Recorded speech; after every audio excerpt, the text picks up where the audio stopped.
एक लंबे इंतजार के बाद मेरी लाइफ सही ट्रैक पे आई है। आज से मेरी जिंदगी की एक नई शुरुआत होगी। दीपा, दीपा, कितना टाइम लगाओगी यार? कब से नहा रही हो तुम? कम आओ, हम ना आज भी लेट हो जाएंगे। बाहर निकलो तुम।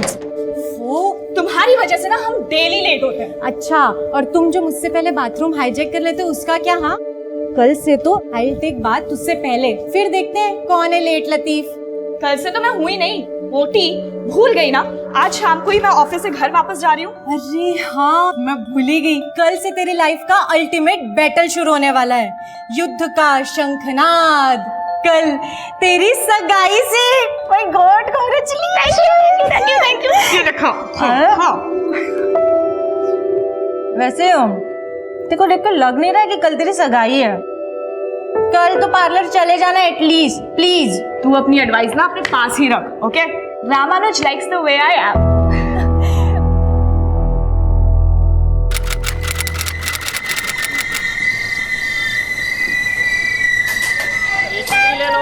चाय चाय चाय चाय चाय चाय गरम समोसा। 16 जनवरी 2012 की शाम मैं एक ऐसे सफ़र की शुरुआत करने वाली थी जिसमें बीतने वाला हर एक पल उन उम्मीदों से भरा हुआ था जो अम्मा ने मुझसे लगा रखे थे। भीड़ और शोरगुल के बीच भी ये सफ़र मुझे अतीत की उन सारी यादों से जोड़ रहा था जिनसे मेरा बचपन से एक नाता था। लेकिन अब हर नाता 360 डिग्री का रिवर्स टर्न लेने वाला था। शादी के बाद तुम्हें जॉब छोड़नी पड़ेगी राम्या। लेकिन ये मेरा फर्स्ट जॉब है। It's really special to me. I mean, इसको क्विट करना मेरे लिए इतना आसान नहीं है रामानुज। मतलब शादी के बाद तुम अन्ना कलम में और मैं शौरनूर में। अरे हस्बैंड वाइफ का 300 किलोमीटर दूर रहना मतलब 300 तरह की मिसअंडरस्टैंडिंग पैदा हो जाती है। हाँ रामानुज, पर मैं सिर्फ इतना कह रही हूँ कि शादी के बाद मैं अपने कोलीग्स को, अपने फ्रेंड्स को, दीपा को और अर्नाकुलम शहर को बहुत मिस करूंगी। राम्या, तुम कुछ मिस नहीं करोगी। Believe me, I give you heaven. Ramanuj, अम्मा का कॉल आ रहा है। मैं उनको बताना ही भूल गई कि मैं ट्रेन में चढ़ गई हूँ। I call you back soon, okay? Okay okay. हाँ अम्मा। लेडीज कंपार्टमेंट में ही बैठी है ना राम्या? हाँ अम्मा, लेडीज कंपार्टमेंट में ही बैठी हूँ। आप टेंशन मत लो। अच्छा ठीक है, ध्यान से आना। और हाँ, सेंथिल तुझे लेने स्टेशन आ जाएगा, उसके साथ ही आना। ओके अम्मा। ये लो ना, सेवैया है। No thanks. अरे ले लो ना, थोड़ा शर्माओ मत, ले लो। Thank you. और थोड़ा ले लो। नहीं नहीं, थैंक यू।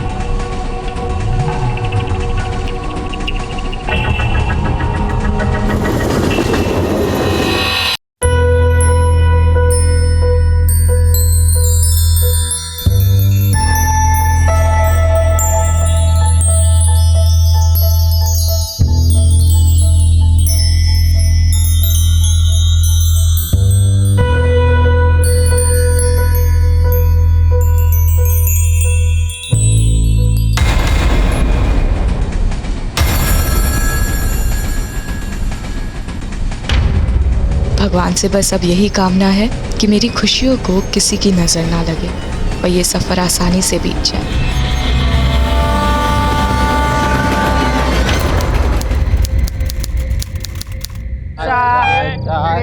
गरम समोसा।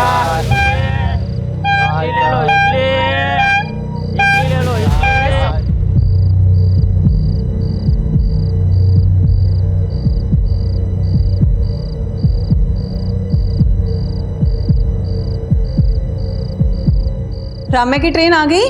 ट्रेन तो आ गई अम्मा, लेकिन चच्ची कहीं मिल नहीं रही। तू जरूर वहाँ पे लेट पहुँचा होगा। स्टेशन तो ट्रेन से पहले पहुँच गया था अम्मा। फिर राम्या कहाँ है? उन्हीं को तो ढूंढ रहे हैं अम्मा।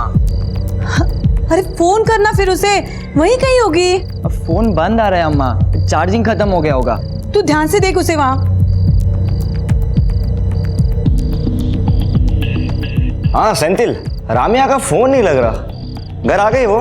नहीं रामानुज, उनकी ट्रेन आ गई लेकिन चच्ची कहीं मिल नहीं रही। क्या? पर उसकी ट्रेन तो 11:30 को पहुंच जाती है और अभी 1 बज रहा है।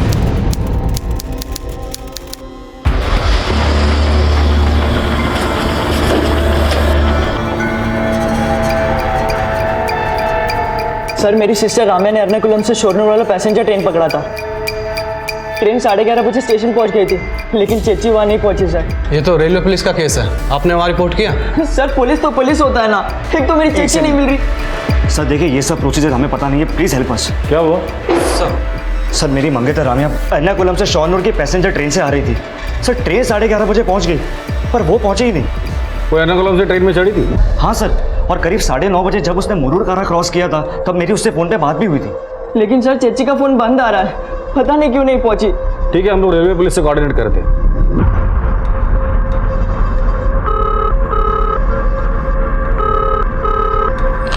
हेलो, मैं कालिंदी नगर पुलिस स्टेशन से PSN नायर बोल रहा हूँ। हमारे यहाँ पे एक लड़की की मिसिंग कंप्लेंट आई।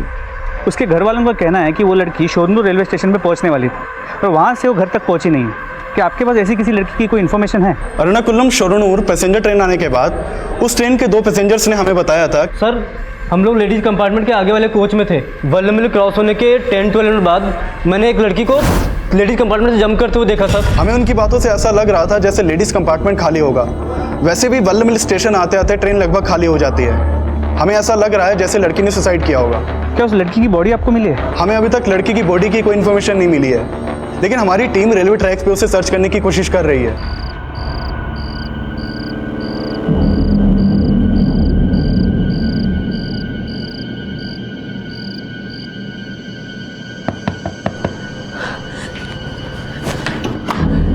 राम्या,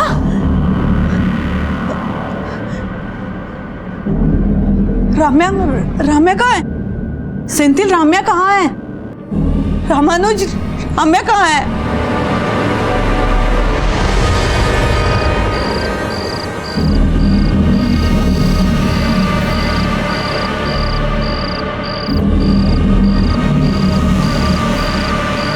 तुम लोग उधर जाओ, उधर देखो। हाँ सर।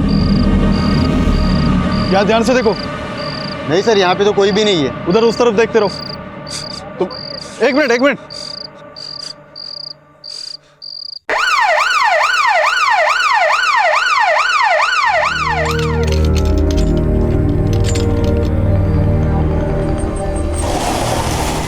राम्या अगर ट्रेन से कूदी थी तो उसको ट्रैक के पास मिलना चाहिए था, लेकिन वो ट्रैक से इतने दूर मिली कैसे?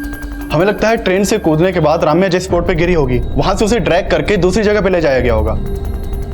राम्या हमें जिस जगह पर मिली उस वक्त उसके शरीर पर एक भी कपड़ा नहीं था। शायद उसके साथ रेप किया गया हो। आपका कहना है राम्या जब ट्रेन से गिरकर बुरी तरह जख्मी हुई थी और जिंदगी और मौत के बीच जूझ रही थी, तब उसके साथ उस हालात में किसी ने रेप किया? वी गेस ये रेप नहीं, गैंग रेप हो सकता है। हो सकता है एक से ज्यादा लोग उसे ट्रैक से खींच कर ले गए हों और उसके साथ गैंग रेप किया हो। क्या हुआ सर? कहाँ है मेरी राम्या? क्या हुआ उसे?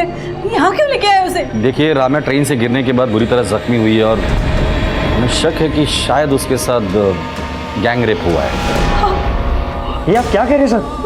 तो पहले तो आप कह रहे थे कि सुसाइड है और अब आप कह रहे हैं कि रेप। देखिए, हमें शक है कि शायद राम्या ने सुसाइड अटेम्प्ट किया है। नहीं, मेरी राम्या कभी सुसाइड नहीं कर सकती। वो कोई और लड़की होगी जिसे आप राम्या समझ रहे हो। देखिए, हम खुद हैरान हैं कि कोई आदमी इतना वहशी कैसे हो सकता है कि जो लड़की जख्मी है, जिंदगी और मौत के बीच जूझ रही है, उसके साथ वो रेप करे।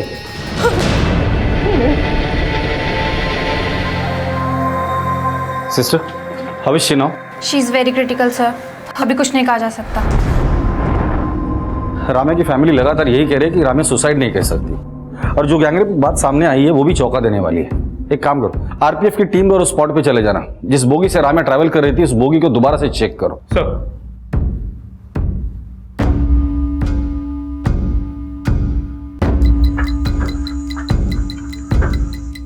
पूरे कंपार्टमेंट को अच्छे से चेक करो, जो भी एविडेंस लगता है कलेक्ट करो उसे।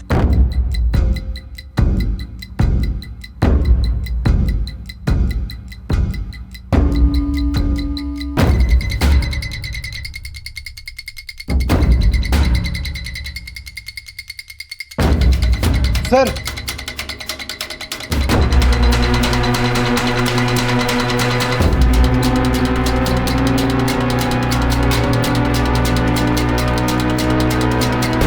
दोनों बटन सेम लग रहे हैं, हो सकता है सेम शर्ट के हो।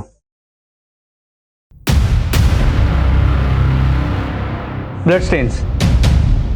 संजू, फोरेंसिक टीम को बुलाओ और इस ब्लड को राम्या के ब्लड के साथ मैच करके देखने को बोलो। सर।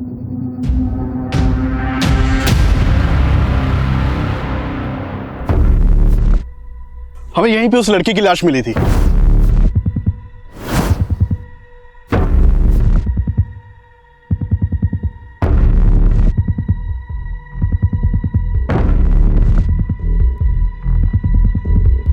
ये ट्रेल है।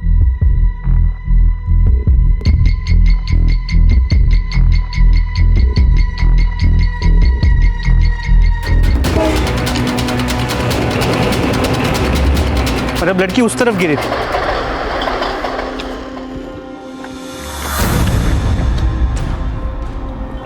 हो सकता है लड़की यहाँ सीधे इस पत्थर पे गिरी और यहाँ से उसे वहां तक खींच के ले जाया गया और वहां ले जाके उसके साथ गैंग रेप हुआ। लेकिन रात में अंधेरा होने की वजह से हमें पता नहीं चल पाया कि राम्या यहाँ पे गिरी होगी।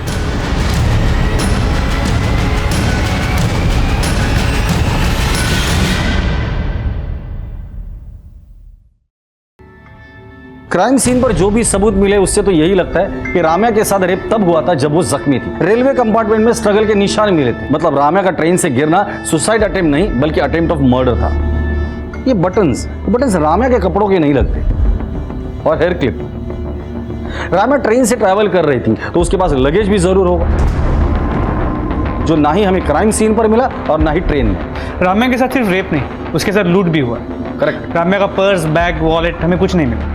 राम्या लेडीज कंपार्टमेंट में ट्रैवल कर रही थी और उसी कंपार्टमेंट में हमें खून के निशान भी मिले थे। तो ऐसा भी हो सकता है कि किसी औरत ने राम्या को लूटने की कोशिश की, उसी औरत ने राम्या को लूटा और चलती ट्रेन से धक्का दे दिया।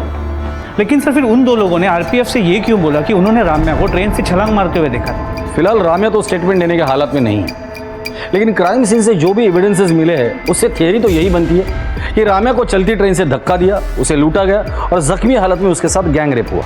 और इन वारदातों को अंजाम देने वाले लोगों को हमें ढूंढना है। उस एरिया में जाके पूछताछ करो जहां हमें जख्मी हालत में राम्या मिली थी।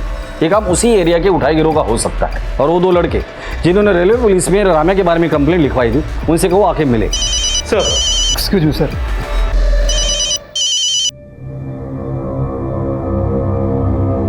सर वीडियो वाले को इस केस के बारे में पता चल गया है। कल 16 जनवरी की रात एर्नाकुलम शोरनूर पैसेंजर से सफर कर रही एक लड़की के साथ कुछ ऐसा हुआ जिसे जानकर आप सबके रोंगटे खड़े हो जाएंगे। आखिर कौन होंगे वो दरिंदे जिन्होंने एक ऐसी लड़की के साथ गैंग रेप किया जो लहूलुहान हालत में जिंदगी और मौत से लड़ रही थी। पहले जिसे रेलवे पुलिस सुसाइड का केस मान रही थी, अब वो केस गैंग रेप और अटेम्प्ट टू मर्डर का भी समझा जा रहा है।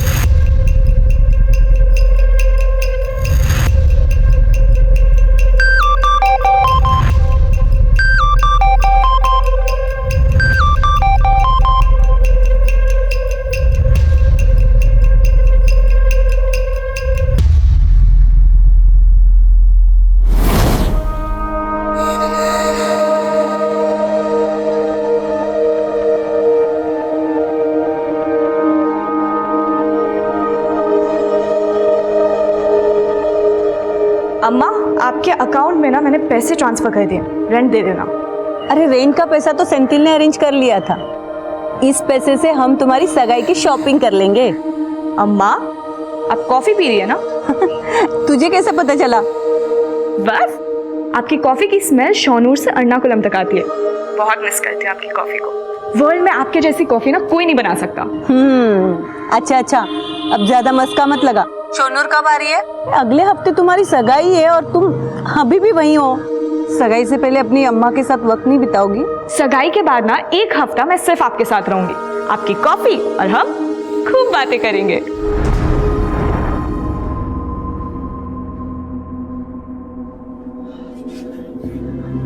अम्मा, अब रात भर नहीं सोई, घर जाकर थोड़ा आराम कर लो। मेरी राम्या ने रात भर कुछ खाया नहीं, जाके उसके लिए नाश्ता लिया। अम्मा, चच्ची को ग्लूकोज लगा है, अब घर जाकर आराम कर लो।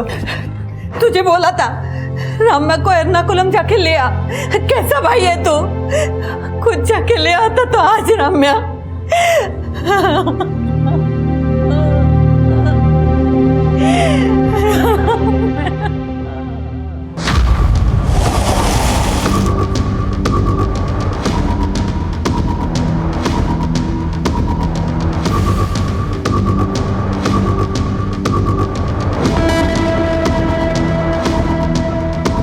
तो जिन दो लोगों ने रेलवे पुलिस में राम्या की ट्रेन से गिरने की कंप्लेंट लिखवाई थी, उनका फोन ही नहीं बल्कि घर भी बंद है। सर वो दोनों सुबह से गायब, आस पड़ोस से भी उनके बारे में कुछ पता नहीं चल पाया है। अगर इनका फोन और घर दोनों बंद है तो हो सकता है कि राम्या के साथ जो कुछ भी हुआ है इसमें ये दोनों इन्वॉल्व हो। इन दोनों का फोन सर्वेलेंस पे डाल दो और ढूंढ कर निकालो ये दोनों है कहाँ। जी सर। रेलवे पुलिस को कंप्लेंट लिखवाने वाले रंजीत और स्वामी नाम के लड़कों का गायब होना उनकी भूमिका संदिग्ध बना रहा था। वहीं क्राइम सीन के आसपास के इलाकों के जेब कतरे, चोर उचक्के और उठाई गिरोह को भी राउंड अप किया जा रहा था और जल्द ही उन दोनों लड़कों में से एक रंजीत का फोन ऑन हुआ। सर मैंने तो खुद रेलवे पुलिस को कंप्लेंट लिखा करके अपना फर्ज निभाया था। अब आप लोग मुझ पर ही शक कर रहे हैं। तुझ पे शक इसलिए कर रहे हैं क्योंकि तू फोन बंद करके गायब हो गया था। सर मैं बीएससी का स्टूडेंट हूँ, एग्जाम देने गया हुआ था और सर एग्जाम हॉल में फ़ोन यूज़ करना अलाउड नहीं है, इसलिए मैंने अपना फ़ोन बंद कर रखा था। तेरा वो दोस्त वो भी गायब है जिसके साथ मिलकर तू रेलवे पुलिस में कंप्लेंट लिखवाने गया था। सर वो मेरा दोस्त नहीं है, हम लोग बस सर साथ में उसी ट्रेन में शोरनूर जा रहे थे जिस ट्रेन से उस लड़की ने छलांग लगाई थी। तो तूने अपने डिब्बे से उस लड़की को लेडीज कंपार्टमेंट से कूदते हुए देखा था? नहीं सर मैंने नहीं देखा था, वो उसी दूसरे लड़के ने देखा था। क्या ऐसा तो नहीं कि उस लड़की को ट्रेन से उस लड़के ने धक्का देते वक्त तूने देखा था? नहीं सर मैंने बोला ना, हम सर दूसरे कंपार्टमेंट में थे। सर मैंने तो लड़की को देखा तक नहीं था, लेकिन हाँ सर लेडीज कंपार्टमेंट से किसी लड़की की चीख सुनाई दे रही थी हमें। तेरे को आवाज आई कोई? हाँ आवाज आ रही है।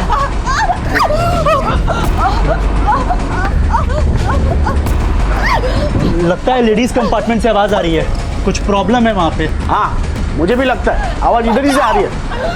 क्या हुआ अंकल? लेडीज कंपार्टमेंट से आवाज आ रही है, कुछ तो प्रॉब्लम है। मैं एक काम करता हूँ, मैं चेन खींचता हूँ। स्टॉप! वो लड़की कूद गई ट्रेन से। क्या? मैंने अभी देखा उसे।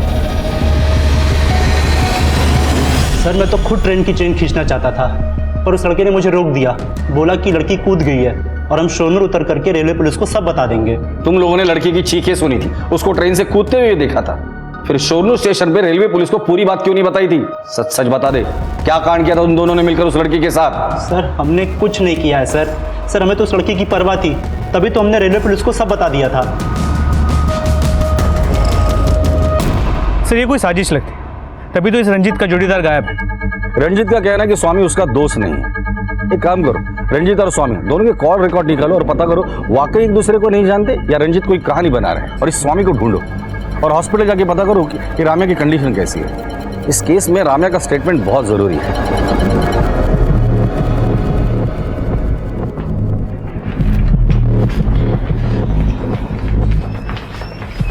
रामानुज, राम्या कैसी है? वो ठीक नहीं है दीपा, काफी इंजरीज है। और उसके अब क्या होगा? सेंथिल कहाँ है?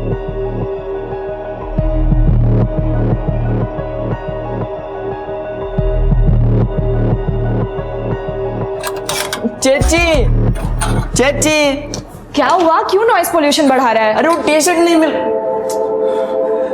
ये टी शर्ट हमने अपने लिए लाया तो तुम पहन के रखी हो। मुझे लगा तुम मेरे लिए लेके आए। येलो मेरा फेवरेट कलर है ना। तो क्या हर येलो चीज आपकी हो जाएगी क्या?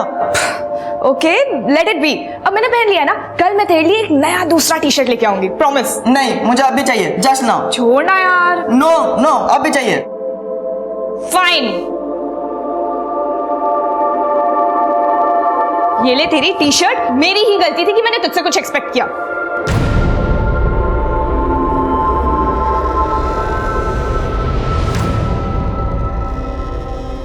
Hello sir.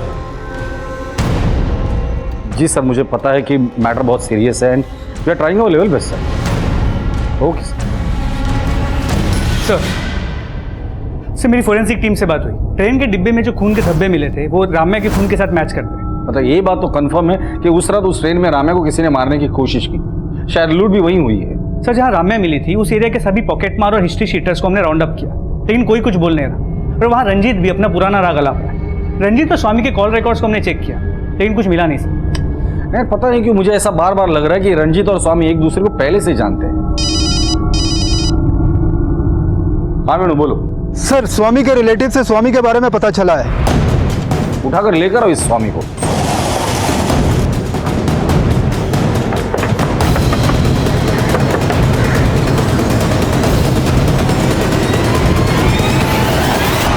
सर गैंगरेप की न्यूज़ सुन के मुझे लगा कि मैं भी फंस जाऊंगा, इसीलिए डर के मारे बिल में छुप गया था। अब बिल से बाहर आया है ना, अब सच बोल दे। चल बोल जल्दी। सर मैंने उस लड़की के साथ कुछ नहीं किया जो आप ऐसे बोल रहे हो सर, इसीलिए कोई पुलिस को कंप्लेंट नहीं करता है, क्योंकि आप लोग क्रिमिनल को पकड़ने के बजाय शरीफ लोगों को परेशान करते हो। तेरे चेहरे पे तो लिखा नहीं है कि तू शरीफ है या शातिर। मैं बहुत सीधा साधा आदमी हूँ सर। मैं बस उस लड़की की चीख सुन के दरवाजे की तरफ गया था और मैंने देखा वो लड़की ट्रेन से कूद गई है सर। इसके अलावा मुझे कुछ नहीं पता सर। प्लीज़ सर मुझे घर जाने दो आप। घर जाने की बात तो भूल ही जा। लड़की खुद ट्रेन से कूदी थी या तूने और तेरे दोस्त ने उसके साथ कुछ किया था? सर वो लेडीज़ कंपार्टमेंट में थी और उसी लेडीज़ कंपार्टमेंट में खून के धब्बे भी मिले। तेरा दोस्त बता रहा था कि वो लड़की खूब चिल्ला रही थी। हाँ सर, चिल्ला तो रही थी। बचाओ! बचाओ! तेरे को आवाज़ आई कोई? हाँ आवाज़ आ रही है। सर मैं मानता हूँ तब मैंने चैन खींचने के लिए मना किया, लेकिन थोड़ी देर बाद मैं वापस बाहर की तरफ गया तो मैंने देखा। क्या हुआ? अरे वो जो भिखारी था ना, एक हाथ वाला, वो लेडीज कंपार्टमेंट में से कूद गया। एक हाथ वाला आदमी?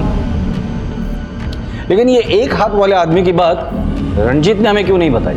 सर मुझे नहीं पता सर, लेडीज़ कंपार्टमेंट से वो एक हाथ वाला आदमी भी कूदा था, और सर जिसने देखा था उसने भी मुझे कुछ नहीं बताया था। हाँ लेकिन सर मैं वो एक हाथ वाले आदमी को अपने कंपार्टमेंट में देखा था। तुम बोल रहे हो एक हाथ वाला आदमी तुम्हारे कंपार्टमेंट में था, लेकिन स्वामी बोल रहा है कि वो लेडीज कंपार्टमेंट से कूदा था। ऐसा मैंने कब बोला सर? वो तो मुझे दूसरे आदमी ने बोला था। वो एक हाथ वाला आदमी तुम्हारे कंपार्टमेंट में था ना, तो उतर के लेडीज कंपार्टमेंट में कब गया? सर ये तो मुझे नहीं पता सर, वो कब हमारे कंपार्टमेंट से उतर कर लेडीज़ कंपार्टमेंट में चला गया, लेकिन सर उसने कुछ किया होगा। रामे के साथ जो कुछ भी हुआ वो वालामीर और सोनू स्टेशन के बीच हुआ। मुझे लगता है कि ये एक हाथ वाले आदमी का सस्पेंस ये लोग खुद को बचाने के लिए कर रहे हैं। इन दोनों का डीएनए टेस्ट करवा। मुझे तो लगता है कि इस रेप में ये दोनों ही इन्वॉल्व है, और इन दोनों से उस आदमी का स्केच बनाओ, और लेकिन अलग अलग बिठा कर देखते इनके दिमाग में जिस आदमी की तस्वीर है वो वाकई में है भी या नहीं। और सोनू स्टेशन जाके पता करो कि उस दिन उस कंपार्टमेंट में इनके साथ कौन कौन ट्रैवल कर रहा था। सर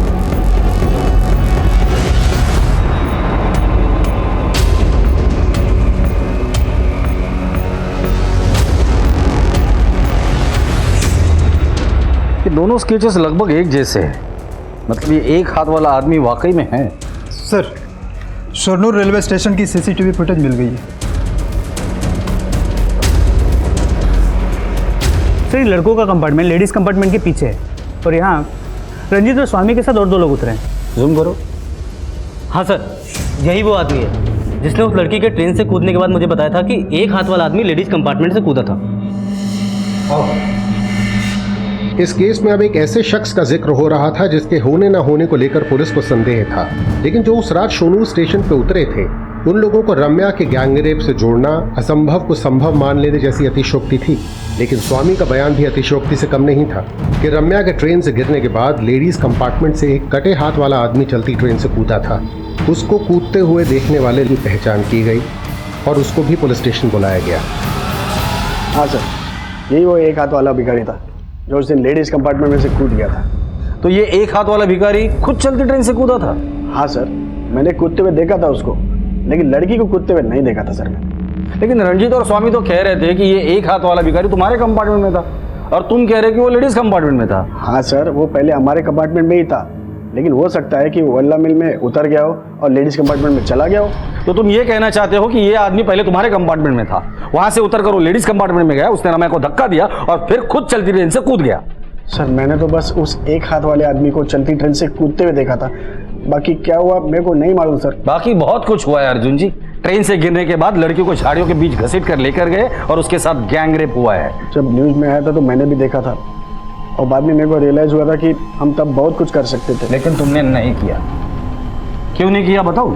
क्योंकि इन सब में तुम लोग भी इन्वॉल्व हो। नहीं सर, ऐसा कुछ नहीं, लेकिन मुझे लगता है इन सब के पीछे इस एक हाथ वाले भिखारी का ही हाथ है।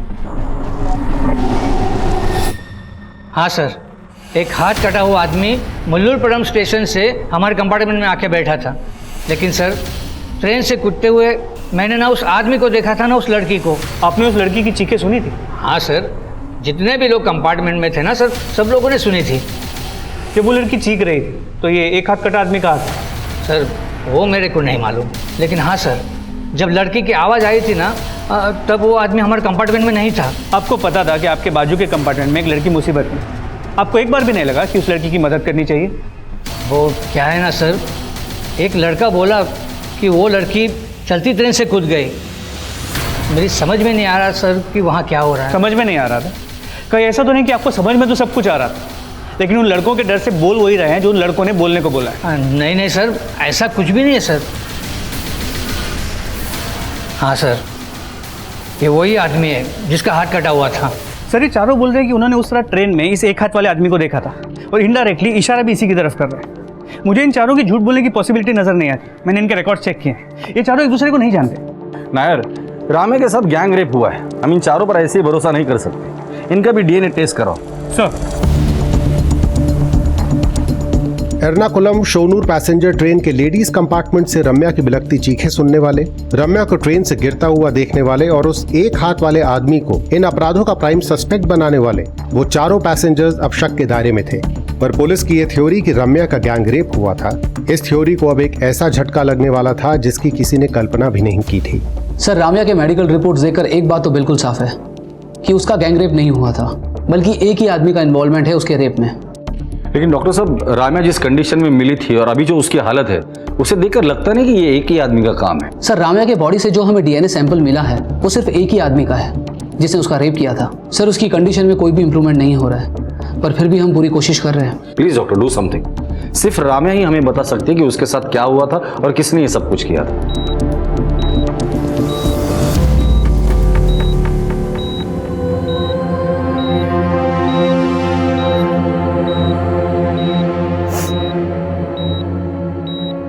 दर्द हो रहा है ना रामे?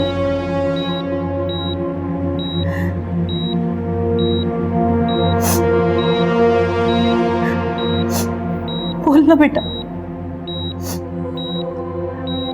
बोलना रामे, मुझसे बात कर, अपनी अम्मा से बात कर।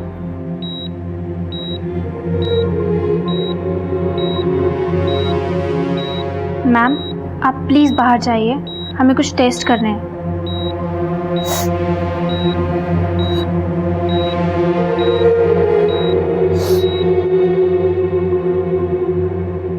वो चारों अपने बयान पे कायम है कि ये आदमी उस लेडीज कंपार्टमेंट में था जहाँ राम्या का ब्लड मिला, और राम्या के ट्रेन से गिरने के बाद इसे भी ट्रेन से कूदते हुए देखा गया।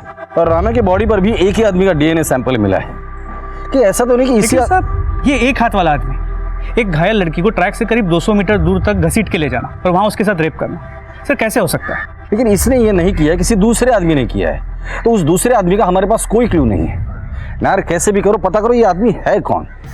उस रात उस कंपार्टमेंट में जो कुछ भी हुआ था या तो राम्या बता सकती है या फिर ये आदमी। Sir,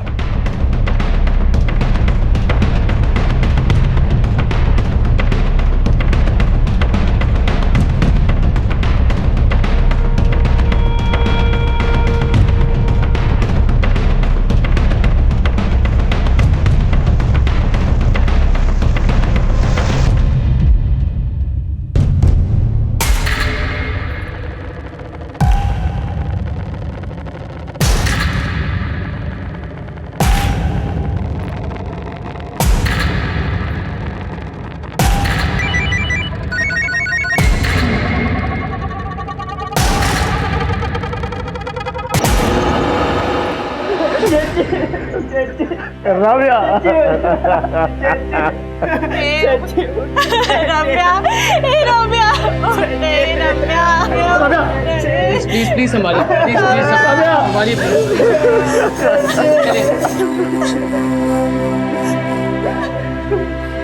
We tried our best.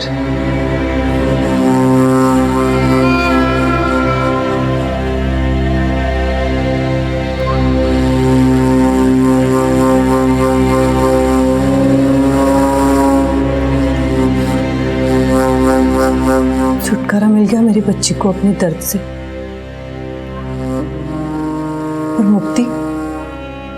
मुक्ति तो उसे तब भी मिलेगी जब उसके कल्प्रिट को सजा होगी।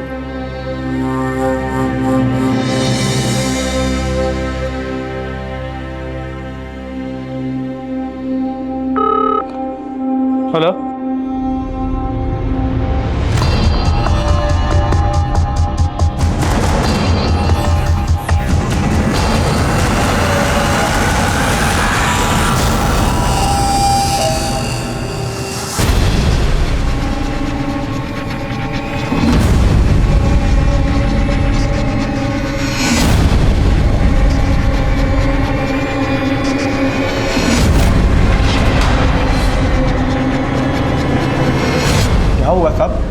मेरे को यहाँ क्यों लाए हो?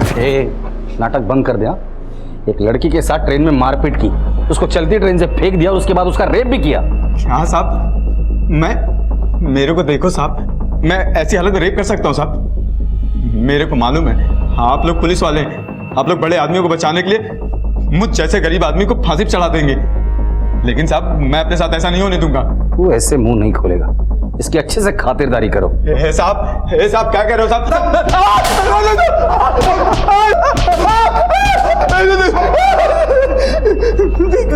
आप चिंता मान लो साहब, लेकिन मैं झूठ नहीं बोलूंगा। सर, राम्या की पोस्टमार्टम रिपोर्ट, इसके मुताबिक उसकी मौत सर पे गहरी चोट लगने की वजह से हुई। जब राम्या को अस्पताल ले जाया गया था तो उसकी ग्लासगो कोमा स्टेट मतलब GCS 4 थी। एक मरे हुए आदमी की GCS 3 होती है और एक जिंदा आदमी की 15। मतलब राम्या को जब अस्पताल में ले जाया गया तो ऑलरेडी वेजिटेटिव स्टेट में थी। इसमें लिखा है न्यूरोलॉजिकल एग्जामिनेशन इवैल्यूएशन के हिसाब से राम्या को जब हॉस्पिटलाइज किया गया था, शी वाज ऑलमोस्ट डेड। जी सर, और इन सब में ये समझ में नहीं आ रहा कि अरविंद जो कुछ सिंगल बस ली और एक हाथ वाला, वो राम्या की इतनी बुरी हालत कैसे कर सकता है, वो भी अकेले। ये कहना तो मुश्किल है, लेकिन ट्रेन के बाकी 4 पैसेंजर के मुताबिक अरविंद उस वक्त ट्रेन में था। और अगर अर्जुन की बात माने तो अरविंद उस वक्त लेडीज कंपार्टमेंट में था जहां राम्या पर हमला हुआ था और वो ट्रेन से कूदी थी। और ये अर्जुन झूठ क्यों बोलेगा? इसका कोई ठोस कारण हमारे पास है नहीं, और वहाँ अरविंद के घर से भी कोई ठोस सबूत नहीं मिले। फिलहाल ये अरविंद हमारा प्राइम सस्पेक्ट है। एक काम करो, इसका DNA टेस्ट करवाओ। अगर राम्या की बॉडी पर मिले सैंपल से इसका DNA मैच कर जाता है तो ये अपने आप क्लियर हो जाएगा कि ये रेप अरविंद ने ही किया है। सर, एक तरफ पुलिस अरविंद को रेप का दोषी साबित करने के लिए कोई कसर नहीं छोड़ रही थी, वहीं दूसरी तरफ अरविंद को बचाने के लिए एक योजना तैयार की जा रही थी। मैं जिस केस में भी हार डालता हूँ उसे जीत ही लेता हूँ, लेकिन आपको मालूम है मेरी फीस कितनी है? अफोर्ड कर लोगे मुझे? ठीक है, मैं पहले अरविंद की बेल करवाता हूँ, अगला प्रोसेस बाद में बताऊँ।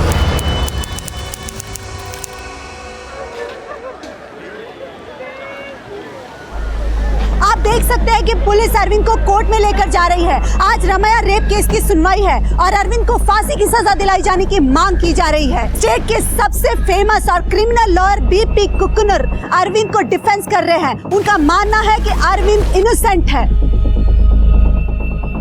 मैम, अरविंद को देखने के बाद मुझे नहीं लगता कि आप या कोर्ट में बैठा कोई भी आदमी ये मानने को तैयार होगा कि इस 40 किलो के आदमी ने एक 52 किलो की लड़की को असॉल्ट किया। मतलब पहले उसे ट्रेन से नीचे फेंका, फिर खुद नीचे कूदा और जख्मी हालात में उस लड़की को 200 मीटर ट्रैक से घसीटकर दूर ले गया और उसके साथ रेप किया, वो भी एक हाथ से। How it is possible ma'am? This is nothing but incompetence. Police को कोई कल्प्रिट नहीं मिला तो अपनी नाक बचाने के लिए उन्होंने ऐसे ही रैंडम एक वीक आदमी को पकड़ा और लाके आपके सामने खड़ा कर दिया। मैडम, अरविंद के बल्ला मिल में लेडीज कंपार्टमेंट में घुसते ही ट्रेन में मौजूद 4 लोगों ने राम्या की चीख सुनी। लेडीज कंपार्टमेंट में और रेलवे ट्रैक पर जो ब्लड स्प्लैटर मिला था वो भी राम्या के ब्लड सैंपल से मैच करता है। और जब राम्या ट्रेन से कूदी, अरविंद भी कूदा। इससे ये प्रूव होता है कि अरविंद ने ही राम्या को असॉल्ट किया था, क्योंकि उस वक्त ट्रेन के कंपार्टमेंट में राम्या और अरविंद के अलावा कोई नहीं था। ये सब सर्कमस्टेंशियल एविडेंसेस हैं। Actually nobody saw nothing. कुछ हुआ ही नहीं, ना असॉल्ट ना रेप, बस सिर्फ चीखें सुनी। मैडम, ये लेडीज कंपार्टमेंट में मिले एविडेंस हैं। इसमें उसी शर्ट के बटन्स हैं जो लेडीज कंपार्टमेंट में मिले। 4 लोगों ने देखा था उस रात अरविंद को, एंड दे कैन टेस्टिफाई।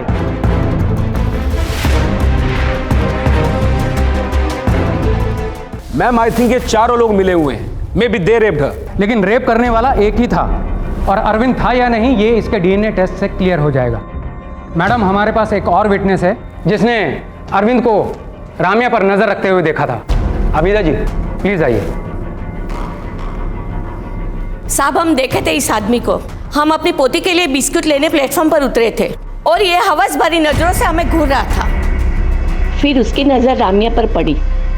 वो उसे भी वैसे ही नजरों से देख रहा था। हमने राम्या को बोला भी कि अगर अगले स्टेशन पर डिब्बा खाली हो जाए तो वो दूसरे डिब्बे में चली जाए, लेकिन उसने कहा कि सिर्फ 2 स्टेशन की तो बात है, और हम अगले स्टेशन पर उतर गए। मैम, अगर आबिदा जी जैसी नजर पहचानने की ताकत हर लड़की में आ जाए तो इस दुनिया में रेप हो ही ना। क्यों? ये अरविंद का कैरेक्टर असैसिनेशन है और कुछ भी नहीं। मैडम, हमारे पास एक और विटनेस है। आइए प्लीज। जिस रात राम्या का रेप हुआ था उस रात हमने इसको वहां देखा था। ए, किधर से आ रहा है? उस रात इसने क्रीम कलर का शर्ट और नीले रंग की लुंगी पहनी हुई थी और शर्ट के बटन खुले हुए थे। आप जा सकते। कंपार्टमेंट में मिले बटन्स और विटनेसेस के बयान से यह साबित होता है कि अरविंद लेडीज कंपार्टमेंट में मौजूद था। उसने राम्या को असॉल्ट किया, रेप किया और उसे क्राइम स्पॉट से अकेले आते हुए देखा गया। मैं अदालत से अपील करता हूं कि अरविंद को कड़ी से कड़ी सजा दी जाए। आपने डीएनए टेस्ट करवाया? जी मैडम, लेकिन रिपोर्ट आने में थोड़ा टाइम लगेगा। The court is adjourned till next week.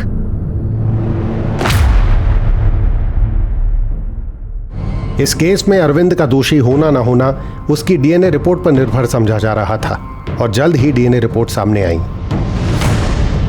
Ramya के नाखून में जो स्किन थी उसका डीएनए अरविंद से मैच करता है और राम्या के शरीर पर पाए गए डीएनए सैंपल्स भी अरविंद से मैच होते हैं। सर्कमस्टेंशियल एविडेंस और डीएनए रिपोर्ट्स के अनुसार अरविंद कुरूप ने ही राम्या अय्यर का रेप किया है। Court finds him guilty. Madam, इसके क्राइम्स यहीं खत्म नहीं होते। अरविंद रिपीटेड ऑफेंडर है। ट्रेन थेफ्ट्स, रॉबरी, मॉलेस्टेशन और इनडिसेंट बिहेवियर जैसे कई इंसिडेंट्स हैं इसके खिलाफ and he has no guilt. Arvind एक होपलेस एग्जाम्पल है ह्यूमैनिटी के लिए एंड प्रोसिक्यूशन रिक्वेस्ट कि इसे रेयरेस्ट ऑफ रेयर केस मानते हुए कैपिटल पनिशमेंट दी जाए। कैपिटल पनिशमेंट रेप के लिए? Rape and murder. मगर मर्डर तो कहीं प्रूव ही नहीं हुआ।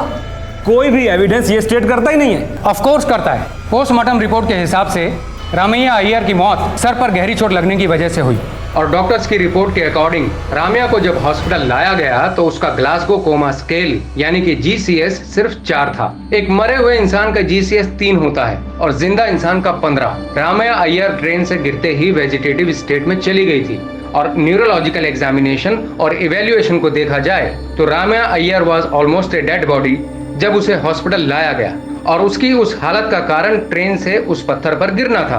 Ma'am, court is a place of reason. Ramya की मौत पत्थर पर गिरने से हुई है, पर वो गिरी कैसे? किसी ने उसे धक्का दिया, वो खुद गिरी, ये तो कोई नहीं जानता।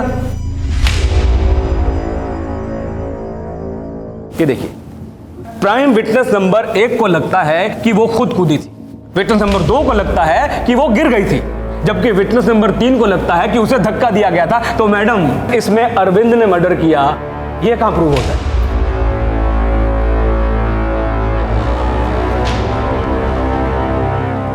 मैडम, डिफेंस के इस सवाल का जवाब ढूंढने के लिए वी नीड सम टाइम और तब तक अरविंद को पुलिस रिमांड में भेजने की इजाजत दी जाए। I object your honour. Police remand में इस बेचारे गरीब की जान चली जाएगी। कुकनूर साहब, आपको अफोर्ड करने वाला कोई इंसान गरीब कैसे हो सकता है? Remand granted. Court will meet in 15 days। Thank you madam.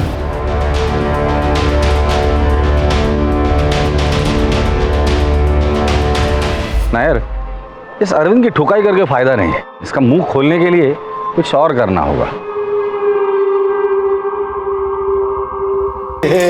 साहब, थोड़ा खाना दे दे साहब। साहब साहब साहब साहब साहब पानी दे दे साहब। साहब साहब पानी दे दे साहब। साहब पानी दे दे साहब। तो पानी दे दे साहब। पानी दे दे साहब। पानी दे दे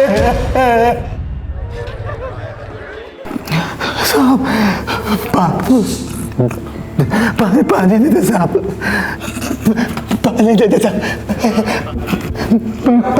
बताता हूँ, बताता हूँ, मैं सब कुछ बताता हूँ। पानी दे दे साहब। पानी दे दे।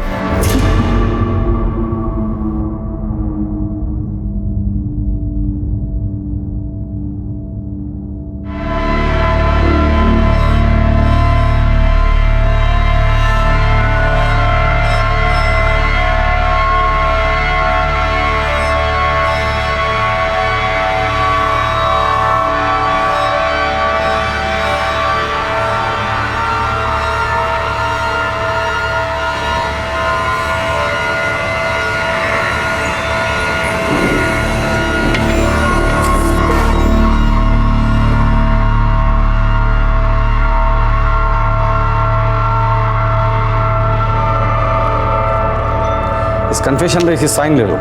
साइन कर।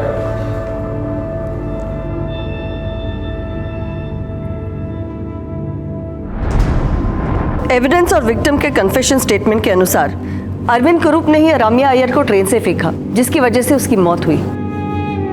Ma'am, confession was forced. Police remand में क्या क्या होता है सब जानते हैं। मैडम, मेरे को इतना मारा कि मुझे साइन करना पड़ा, नहीं तो लॉकअप में ही दम तोड़ देता। फिर ट्रीटमेंट करवाया ताकि किसी को पता ना चले। मैडम, पुलिस कस्टडी में इसे हाथ तक नहीं लगाया गया। मैं सिर्फ आपके दिए हुए डॉक्यूमेंट्स रीड कर रही थी, बट ये एक्स्ट्रा जुडिशियल स्टेटमेंट्स है और ये स्टेटमेंट किसी मजिस्ट्रेट के सामने लिए नहीं गए, है ना? जी मैडम। तो प्रोसिक्यूशन को पता होना चाहिए ये एक्स्ट्रा जुडिशियल स्टेटमेंट कोर्ट में एक्सेप्ट नहीं होते।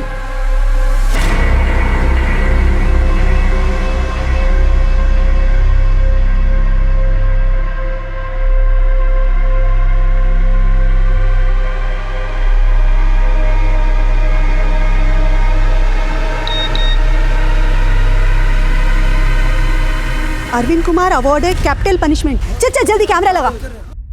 पुलिस और प्रोसिक्यूशन को दिया गया एक्स्ट्रा जुडिशियल कस्टडी कन्फेशन वैसे तो कोर्ट में मायने नहीं रखता, पर रमैया अय्यर के केस को रेयरेस्ट ऑफ रेयर केस बताते हुए जज ने ये कन्फेशन एक्सेप्ट कर लिया है। सर, इस फैसले पे आप क्या कहना चाहेंगे? हाईकोर्ट है ना, हम हाईकोर्ट में अपील करेंगे। Sir, one question sir. Ramya rape case के प्राइम अक्यूज अरविंद के डिफेंस लॉयर बीपी कोकनूर को किसने और किस मकसद से एक केस लड़ने के लिए फंड किया था, ये राज आज भी बरकरार है और बीपी कोकनूर ने कभी इसका खुलासा नहीं किया। लेकिन झूठ की वकालत चाहे जितने भी प्रभावी ढंग से की जाए, जीत हमेशा सच की होती है। पर इस सच को स्वीकार करना हमेशा दुखद होगा कि रम्या अय्यर अब अपने परिवार के साथ नहीं है। देखते हैं हमारे आज के एपिसोड की दूसरी कहानी। हे, माझं घर है, यहाँ सिर्फ मेरी मर्जी चलेगी। मैंने कहा ना, जमीन बेचनी है मतलब बेचनी है, समझे? नहीं समझा और ना ही समझूंगा। अरे कब तक ऐसे चलता रहेगा?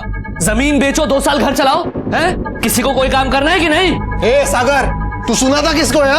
और तू क्या काम धंधा करता है इस घर में? संदीप भाऊ, काम धंधा करने के लिए ना पैसा लगता है, पैसा। 2 बार पैसा दिया था ना, क्या क्या उसका? 2 बार तेरा बिजनेस फेल हो गया। ये देख, ज्यादा बहस करने का वक्त नहीं है, चुपचाप साइन कर दूंगा आई, पहले मेरे हिस्से की जमीन मुझे दे दो। क्या बोलास तू? बंटवारा करेगा? हाँ करूंगा। तो तू आई के सामने अखड़ दिखाएगा, जबान चलाएगा? क्या कर रहे हो? छोड़ो उसे। देवर जी, काय चुकीचं बोलला सागर? सांगा ना, काय चुकीचं बोलला?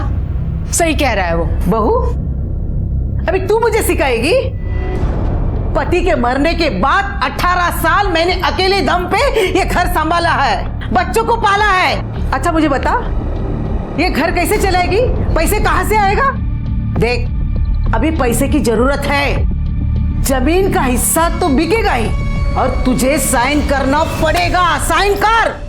आई, मैं साइन नहीं करूंगा, नहीं करूंगा।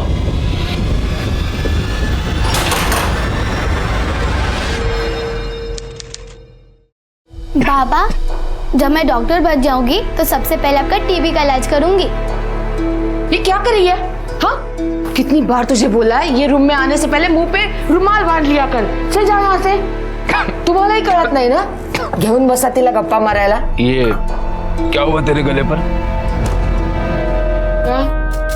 ये इस तरफ। ये शायद किसी कीड़े ने काटा है। हाँ, सोते वक्त शायद कीड़े ने काट लिया होगा। बहुत बड़ा कीड़ा था शायद। जहां सोती हो जरा ध्यान से सोना। जी।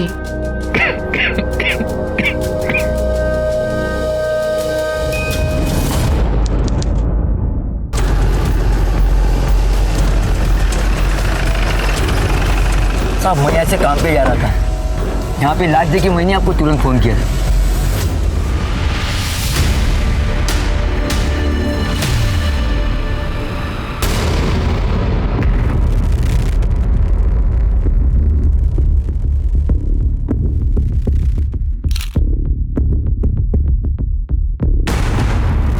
सर, लगता है बॉटल से मारा गया। बियर पार्टी चल रही थी, बहस हो गई होगी और उसके सर पे मार के भाग गए। जरा इसकी बॉडी जेबें चेक करो, कुछ मिलता है क्या आइडेंटिफिकेशन के लिए?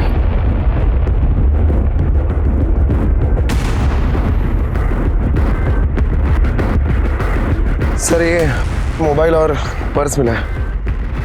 सर ड्राइविंग लाइसेंस मिला है। संदीप आत्रेय नाम है इसका, उम्र 29 साल।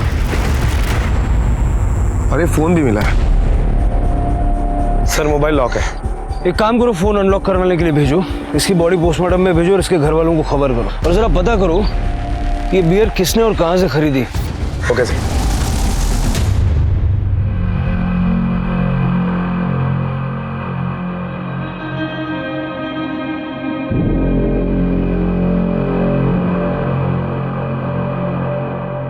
तू घबरा कुछ त्रिवेणी, ये तेरा भाव नहीं है। तूने कहा था ना रात को वो घर में था, तो यहाँ कैसे होगा? ये हमारा संदीप नहीं हो सकता। चलो देख ले।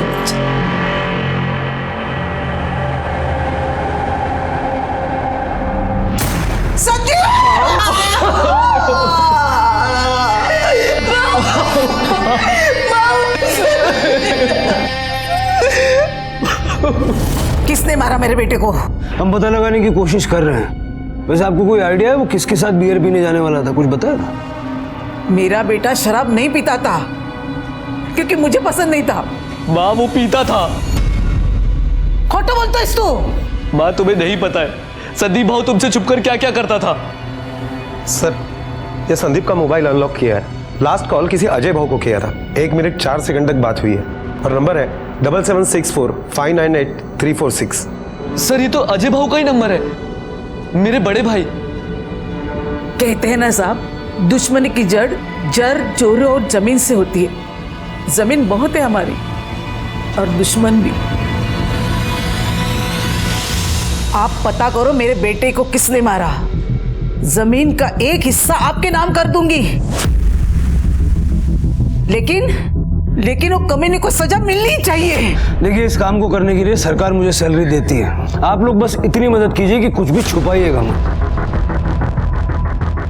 वैसे आपका बेटा रात भर घर नहीं आया, तो आपने पता करने की कोशिश नहीं की कहाँ है, किसके साथ है? सर संदीप भाई जब भी बियर पी के आते थे तो ऊपर वाले कमरे में जाते थे ताकि माँ को कुछ पता ना चले। कल शाम को भी जब मैंने उनकी बाइक की आवाज़ सुनी तो मुझे लगा वो घर पे आ गए। कितने बजे सुनी आपने बाइक की आवाज़? सर यही करीब 5 बजे के आसपास। संध्या देख, तू संदीप भाव के लिए भूखी मत रहा कर, खाना खा लिया कर। भाव का तो कोई ठिकाना नहीं आने जाने का। आलेवट आज भी पीछे के रास्ते से आए, बियर पी के आए होंगे। ताई आप जरा ये देखिए, मैं उन्हें पूछ के आती हूँ कुछ खाने के लिए चाहिए। अरे सुन, सीधे वो ऊपर वाले कमरे में गया होगा, तू मत जा वहाँ पे। और वैसे भी आई ने मना किया ना सीढ़ी चढ़ने के लिए। लेकिन भाभी उनको भूख लगेगी तो बड़ी भाभी से खाना मांग लेंगे, तू मत जा, यहीं रुक। मतलब 5 बजे के बाद वो फिर से बाहर गया और उसने दोबारा बियर पी? सर उसके दोबारा जाने का तो नहीं पता। आपने आते हुए बाइक की आवाज़ सुनी थी तो जाते हुए नहीं सुनी? सर शाम के बाद घर में टीवी ऑन हो जाता है तो शायद इसलिए सुनाई नहीं दिया। अच्छा, संदीप कहीं भी आने जाने के लिए अपनी बाइक का यूज करता था? जी सर। लेकिन वारदात की जगह पे हमें उसकी बाइक नहीं मिली। उसकी बाइक कहाँ है?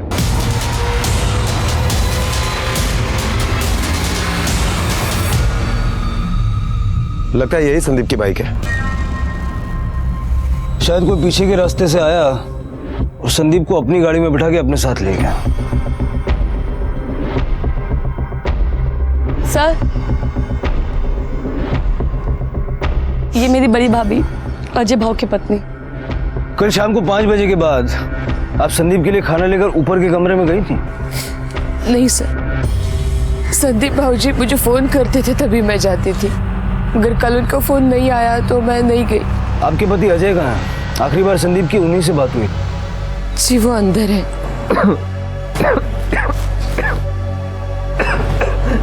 क्या है? मैं चिड़ियाघर का जानवर हूँ क्या? हर किसी को दिखाने ले आते हो? देखिए आपके छोटे भाई संदीप के मर्डर केस की हम जांच कर रहे हैं और उसी सिलसिले में आपसे कुछ पूछताछ करनी है। मुझसे क्या पूछताछ करनी है साहब? आखिरी बार संदीप ने आपको फोन किया था, क्या बात हुई थी? साहब संदीप जब भी बियर पीने बाहर जाता था मुझे फोन करता था। आई अगर कुछ सवाल पूछे तो कोई बहाना बना देना। कल भी इसीलिए फोन किया था। मेरे अलावा घर में सबको पता था कि संदीप बियर पीता था। कल आप कहाँ थे? सर आप अजय भाव से सवाल क्यों पूछ रहे हैं? आप केशव से क्यों नहीं सवाल पूछते हैं? ये केशव कौन है? मेरा पति, और 2 दिन पहले ही उसने हम सबको धमकी देके गया है। तुम लोगों को क्या लगा कि मुझे पता नहीं चलेगा? जमीन बेची है, बहन का हिस्सा नहीं दोगे क्या? नहीं देंगे। क्या कर लोगे? और जोर से चिल्लाओगे? चिल्ला चिल्ला। तुम तो पागल हो गई है। इन लालचियों के चक्कर में तू मुझे छोड़ के चली आई। चल तू मेरे साथ, और पैसे तो मैं तुम लोगों से निकलवा के रहूंगा। मुझे नहीं आना तुम जैसे लालची आदमी के साथ। ऐसा कैसे नहीं चलेगी? अरे तू मेरी बीवी है। हाथ नहीं लगाना मेरी बहन को, समझा? बीवी और उसके हिस्से के पैसे तो मैं लेके जाऊंगा।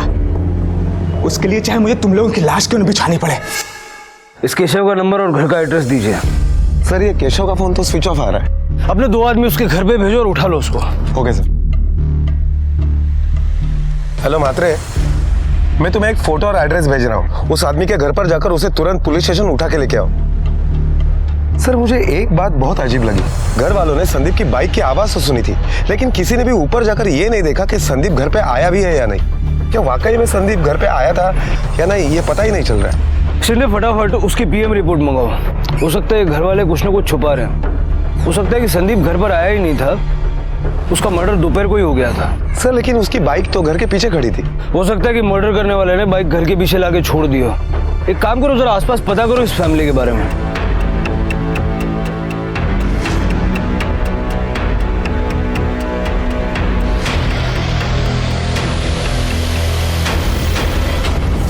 सर आत्रे फैमिली के पड़ोसियों से जब हमने पूछताछ की तो पता चला है कि आए दिनों में आत्रे फैमिली में जमीन को लेकर काफी झगड़े हुआ करते थे।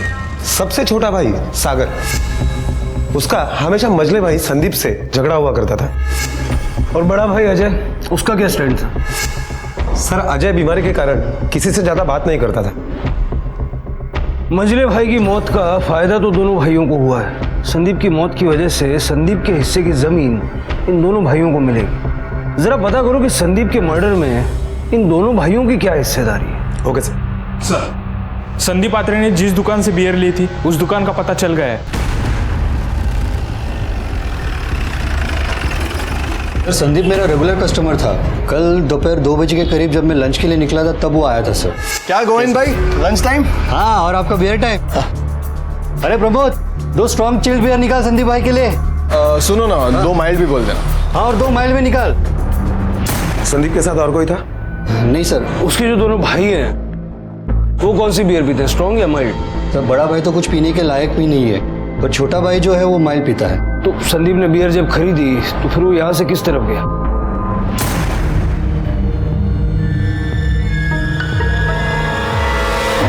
वो इस तरफ गया था, उसका घर इस तरफ है, शायद घर ही गया होगा सर।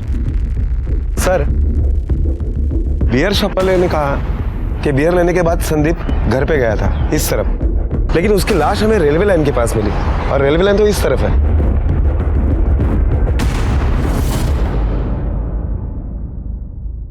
सर संदीप की पोस्टमार्टम रिपोर्ट आ गई है। पोस्टमार्टम रिपोर्ट के मुताबिक संदीप की मौत 12 तारीख को दोपहर 3 से 5 बजे के बीच में हुई है। मतलब मेरा शक सही निकला, संदीप शाम को घर वापस आया ही नहीं था। शाम को 5 बजे जब त्रिवेणी ने बाइक की आवाज सुनी तो वो संदीप नहीं बल्कि उसका कातिल था जो घर के बाहर बाइक पार्क करके चुपचाप निकल गया। सर हो सकता है कि वो घर का ही कोई हो जो चुपचाप घर वापस आ गया हो। शिंदे मर्डर करने वाला केशव या फिर कोई और हो सकता है जो चाहता था कि हमारा शक घर वालों पे बना रहे और इसीलिए उसने बाइक घर के बाहर पार्क की और निकल गया। हो सकता है सर। एक काम करो, संदीप की बाइक को फॉरेंसिक के लिए भेजो, देखो उस पर किस किस के फिंगरप्रिंट्स मिलते हैं। और ये केशव का क्या हुआ? सर वो तो घर पे भी नहीं मिला। जब से संदीप का मर्डर हुआ है वो कहीं गायब हो गया है, उसका फोन भी स्विच ऑफ आ रहा है। केशव का फोन ट्रैकिंग पे डालो, कभी ना कभी तो फोन ऑन करेगा। और अगर वो इस तरह से भाग रहा है तो इसका मतलब उसका कुछ ना कुछ इन्वॉल्वमेंट तो है। सर वो संदीप की डेड बॉडी अंतिम संस्कार के लिए उसके घर वालों को दे दूं? ठीक है। जिस तरह की पेचीदगियां इस केस में पुलिस के सामने आ रही थीं, पुलिस के लिए ये केस सुलझाना आसान नहीं था, लेकिन जितनी मुश्किलें थीं, पुलिस की मेहनत उतनी ज्यादा थी। पुलिस को फिलहाल शक घर के लोगों पे ही था। सर ये अजय, संदीप और सागर, इन तीनों के मोबाइल रिकॉर्ड्स हैं। सर कॉल डिटेल से पता चलता है कि इनकी इस नंबर पर हमेशा बातें हुआ करती थी। ये नंबर दिनेश यादव का है। इन तीनों भाइयों की जो शहर में जमीन है उसके एक हिस्से में दिनेश यादव खेती किया करता था। संदीप ने आखिरी बार बात अजय से की थी। 12 तारीख को 3 से 5 के बीच अजय की लोकेशन क्या थी? सर अजय के मोबाइल लोकेशन के हिसाब से जिस वक्त संदीप की मौत हुई उस वक्त अजय घर पर ही था। और वो त्रिवेणी का पति केशव, उसकी क्या खबर? सर केशव की मोबाइल की लोकेशन 12 तारीख को दोपहर 3 से 4 बजे के बीच में उसी एरिया की दिखाई दे रही है जहां पर हमें संदीप की बॉडी मिली थी, और उसके बाद उसका फोन स्विच ऑफ हुआ। फिर 14 तारीख को उसका फोन नासिक में एक्टिवेट हुआ। उसने अपनी माँ को फोन किया था, उसके बाद उसका फोन बंद आ रहा है। केशव की माँ से पूछताछ करो, उसे पता होगा केशव कहाँ है। सर मुझे लगता है कि हमें केशव से ज्यादा सागर के ऊपर नजर रखनी चाहिए। क्यों? क्योंकि सर पोस्टमार्टम रिपोर्ट के हिसाब से संदीप का मर्डर 3 से 5 बजे के बीच में हुआ, और ये सागर का फोन 2 से 5 बजे के बीच में स्विच ऑफ था। सागर ये बहुत अच्छा तरीका है, अपना मोबाइल फोन स्विच ऑफ कर लो ताकि पुलिस को पता ही ना चले तुम कहाँ हो। मैं समझा नहीं सर, आप कहना क्या चाहते हैं? समझने और समझाने के लिए तो यहाँ बुलाया है, क्योंकि इतना तो हम समझ गए हैं कि अपने परिवार की जमीन बेचने के तुम खिलाफ थे, और इसी बात को लेकर तुम्हारा संदीप के साथ झगड़ा भी हुआ था। हाँ हुआ था, तो इसका मतलब मैं अपने भाई का खून कर दूंगा? ऐसे तो गायत्री भाभी भी खिलाफ थी जमीन बेचने के। तेरी गायत्री भाभी उस दिन पूरा दिन तेरी माँ, बहन और तेरी संध्या भाभी के साथ घर पर थी, और वो माइल्ड बियर नहीं पीती, तुम पीते हो। हाँ पीता हूँ, तो उससे क्या साबित होता है? संदीप ने 2 स्ट्रॉन्ग बियर के साथ 2 माइल्ड बियर खरीदी थी। तुम संदीप के साथ बियर पीने गए, लेकिन पहले अपना मोबाइल फोन स्विच ऑफ कर लिया, फिर उसके साथ बैठ के बियर पी, उसको मारा। नहीं सर, मैं तो फिल्म देखने के लिए गया था सर। मेरे फोन की बैटरी कम थी, इसलिए वो अपने आप ही बंद हो गया था। इंस्पेक्टर साहब, आप ये क्या कर रहे हैं? मैंने आपको कहा था ना, जमीन का हिस्सा दे दूंगी, और चाहे तो और देती हूँ, लेकिन मेरे बेटे को क्यों परेशान कर रहे हैं? माता जी अब ध्यान से सुन लीजिए, हम मानते हैं कि आपके पास बहुत जमीन है, लेकिन अगली बार अगर आपने इस तरह से जमीन ऑफर की तो पुलिस वाले को रिश्वत देने के जुर्म में आपको अंदर करवा दूंगा। दूसरी बात, हम अपना काम कर रहे हैं, आपके बेटे को परेशान नहीं कर रहे हैं। देख रही हूं मैं क्या करे आप। संदीप के बाद यही तो मेरा सहारा है, और आप उसे भी। मुझे आपकी जांच पे भरोसा नहीं है, मुझे सीबीआई जांच चाहिए, मुझे उनके साथ बात करना है। आपको जो ठीक लगता है आप कीजिए, लेकिन हम हमारा इन्वेस्टिगेशन हमारे तरीके से करें। और सागर, जो कुछ भी तुमने कहा है उसको हम वेरीफाई करेंगे। अगर कुछ छुपाया है या कुछ झूठ बोला है तो फिर कोई बचा नहीं पाएगा। त्रिवेणी, उस दुकानदार ने हमें बताया कि संदीप ने वहां से बियर खरीदी और 2 बजे के आसपास वो घर की तरफ जाने के लिए निकला। हाँ सर, संदीप भाव आए थे, लेकिन उनके हाथ में बियर नहीं था, और वो थोड़ी देर में ही चले गए थे वहां से। सागर भी उसके साथ गया था? सर मैंने बाइक की आवाज सुनी थी, उनके साथ कौन गया ये नहीं देखा था मैंने। हो गई तसल्ली? सागर उसके साथ नहीं गया था। हाँ भाभी। क्या क्या हुआ? क्या हुआ? आप घबराइए मत भाभी, हम लोग अभी आ रहे हैं। सागर क्या हुआ?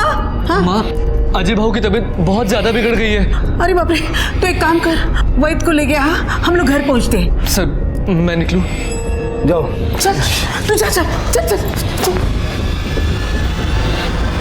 शिंदे, जरा पता करो ये सागर वाकई कोई फिल्म देख रहा था या हमें किसी फिल्म की कहानी सुना रहा है।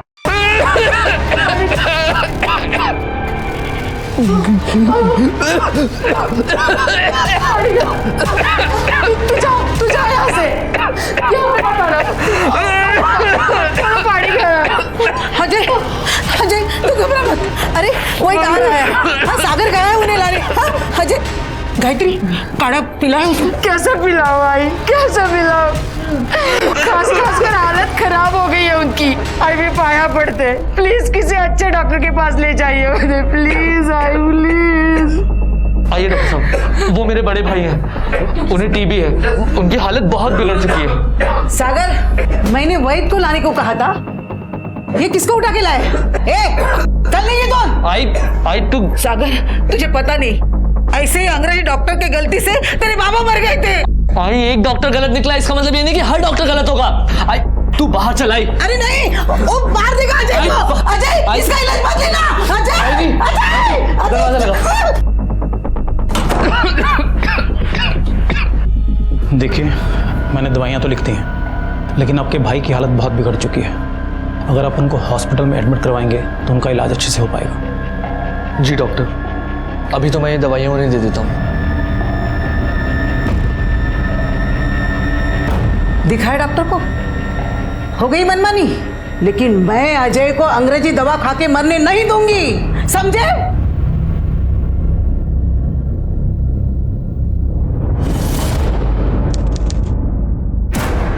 सर कल दोपहर से मेरी आई और बहन घर वापस नहीं लौटे हैं। आपने आपके रिश्तेदार जान पहचान वालों से पूछताछ की? सर सबसे बात कर ली, वो किसी के घर पे नहीं है। दरअसल वो कल घर से निकले थे पुलिस हेडक्वार्टर्स जाने के लिए। Police headquarter? हाँ सर, एक्चुअली मेरी आई चाहती थी कि संदीप भाऊ की मर्डर की सीबीआई जांच हो, इसलिए कल दोपहर में वो मेरी बहन के साथ पुलिस हेडक्वार्टर्स के लिए निकले थे कि पुलिस के बड़े अफसरों से बात करके इसकी सीबीआई जांच करवाएं। आई, मैं क्या बोलता हूँ कि तू सागर, तुझे पता है ना, मैं जो सोचती हूँ मैं करके दिखाती हूँ, समझे? जिस ऑटो से वो लोग निकले थे उसको आप जानते हैं? हाँ सर, वो उसका नाम सोमू है। आई को जब भी कहीं पे जाना रहता है तो मैं सोमू को ही कॉल करके बुलाता हूँ। सोमू रमा अत्रे और उसके परिवार को काफी सालों से जानता है ना तू? हाँ साहब, लेकिन साहब मारना नहीं साहब, उनके गायब होने में मेरा कोई हाथ नहीं है। पुलिस हेडक्वार्टर जाने वाले थे वो लोग? साहब मुझे नहीं मालूम, वो तो स्टेशन उतर गए थे। फिर वहां से कहाँ गए? मुझे नहीं पता साहब, मैं तो छोड़ के चले गया था। शिंदे, रमा और त्रिवेणी इसकी ऑटो से जहां उतरे वहां से कहाँ गए, जरा वहां की सीसीटीवी से पता करो। Okay sir. सर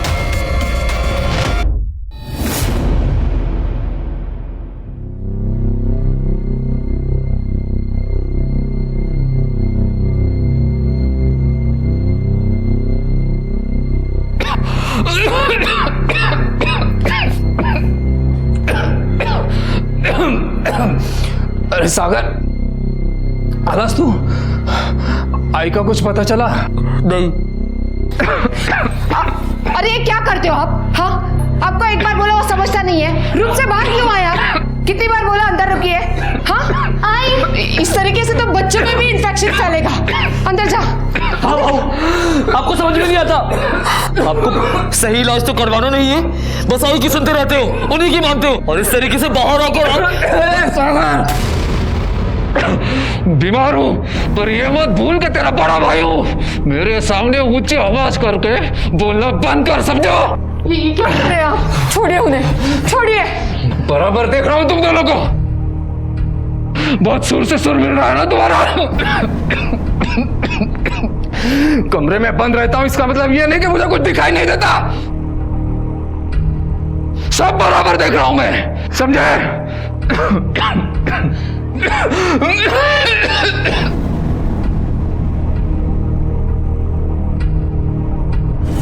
पहले संदीप की हत्या और अब रमा और उनकी बेटी त्रिवेणी का अचानक गायब होना। रमा अपने बेटे के हत्यारे का पता लगाना चाहती थी, तो क्या रमा के ऐसे गायब होने की वजह उसकी बेटी की हत्या से ही जुड़ी थी या फिर सच्चाई कुछ और थी? सर, सागर झूठ बोल रहा है कि 12 तारीख को फिल्म देखने गया था। मैंने वहाँ का सीसीटीवी फुटेज भी चेक किया है, उसमें सागर कहीं नजर नहीं आया। ले आओ सागर को, अब पिक्चर उसे हम दिखाते हैं। सर, आप लोग बार बार मुझे क्यों बुलाते हैं? क्योंकि तू एक बार में सच नहीं बोलता है, कुछ ना कुछ छुपाता है। नहीं सर, मैंने कुछ नहीं छुपाया। 12 तारीख को तू पिक्चर देखने गया था ना, उसकी कहानी सुननी थी तुझसे, सुना। चल सर, वो कहानी याद नहीं आ रही? चल मैं सुना देता हूँ। एक बार क्या होता है, 3 भाई रहते हैं, उनके बीच जमीन को लेके झगड़ा होता है, लेकिन वो लोग बियर साथ में पीते हैं। अब छोटा भाई एक दिन मझले भाई को ले जाता है और बियर पिलाता है, और बियर पिला के उसको मार डालता है। अब वो जो मझला भाई था ना, वो संदीप था, और छोटा भाई तू। नहीं सर, मैंने भाऊ को नहीं मारा सर। जब तेरी आई को इस बात का शक होने लगा तो तूने उसको और तेरी बहन को दोनों को गायब कर दिया। नहीं सर, मैंने कुछ नहीं किया सर। ये पिक्चर वाली झूठी कहानी क्यों सुनाई? सर, झूठ इसलिए बोला क्योंकि मैं उस दिन अपनी गर्लफ्रेंड के साथ था, उसके घर में। फिर से नई कहानी शुरू कर दिया? मेरा यकीन कीजिए सर, दरअसल मेरी गर्लफ्रेंड दूसरी जात की है, इसलिए मैं ये बात छुपा कर रखता हूँ। अगर आई को पता चलता तो वो बहुत नाराज होती सर। इसलिए आई को गायब भी कर दिया कि जब आई को पता ही नहीं चलेगा तो वो नाराज कहाँ से होगी, है ना? क्या किया उसके साथ, कहाँ है वो बोल। नहीं सर, मैंने कुछ नहीं किया सर उसके साथ। आप चाहे तो मेरी गर्लफ्रेंड से पूछ सकते हैं, मैं उसी के साथ था। तुम्हारा और सागर का रिश्ता कितने सालों से है? सर यही करीब 2 सालों से। सागर ने बताया कि 12 तारीख को तुम और सागर दोनों फिल्म देखने गए थे। नहीं सर, 12 तारीख को हम फिल्म देखने नहीं गए थे। वो एक्चुअली मेरे घर आया था, हम साथ में थे। पुलिस से ऐसा कहने के लिए सागर ने तुम्हें सिखा के भेजा है? नहीं सर, ऐसा कुछ नहीं है, मैं सच कह रही हूँ।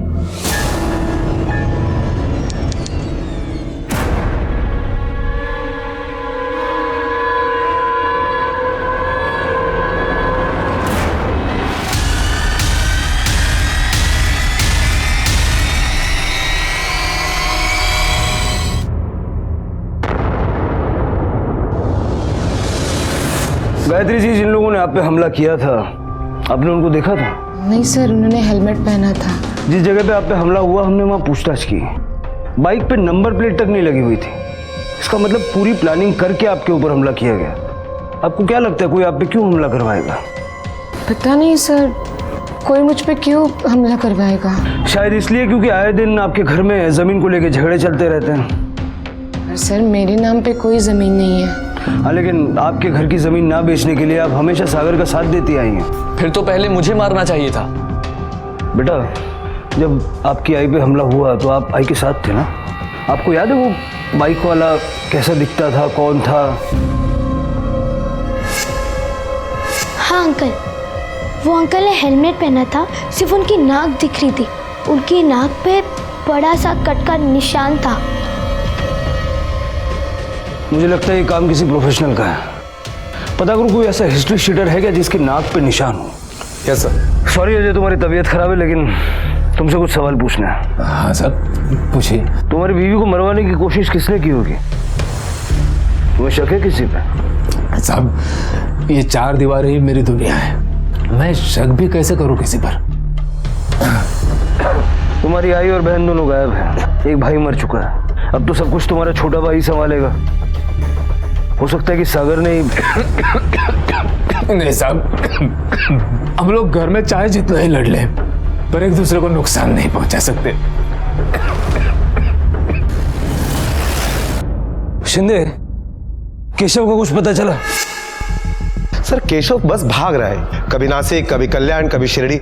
अभी अभी उसका फोन मनमाड़ में ऑन हुआ था और तुरंत स्विच ऑफ हो गया। एक जगह पे टिकता ही नहीं है। आसपास के एरिया में उसके जितने भी रिश्तेदार हैं सबका पता करो और सब पे नजर रखो। अगली बार वो किसी न किसी के पास तो जाएगा, जहां दिखे वहीं से उठा लो।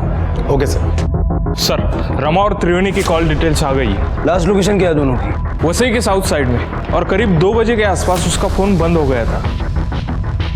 शिंदे, आखिरी बार बात किससे हुई दोनों की? सर, उनके जमीन पर खेती का काम करने वाले दिनेश यादव के साथ इनकी आखिरी बार बात हुई थी, और इन दोनों का लोकेशन भी उसी जमीन का है। और फिर 3 बजे के बाद वहां से 20 किलोमीटर दूर जाकर इनका फोन स्विच ऑफ हो गया। लेके आओ इस दिनेश यादव को।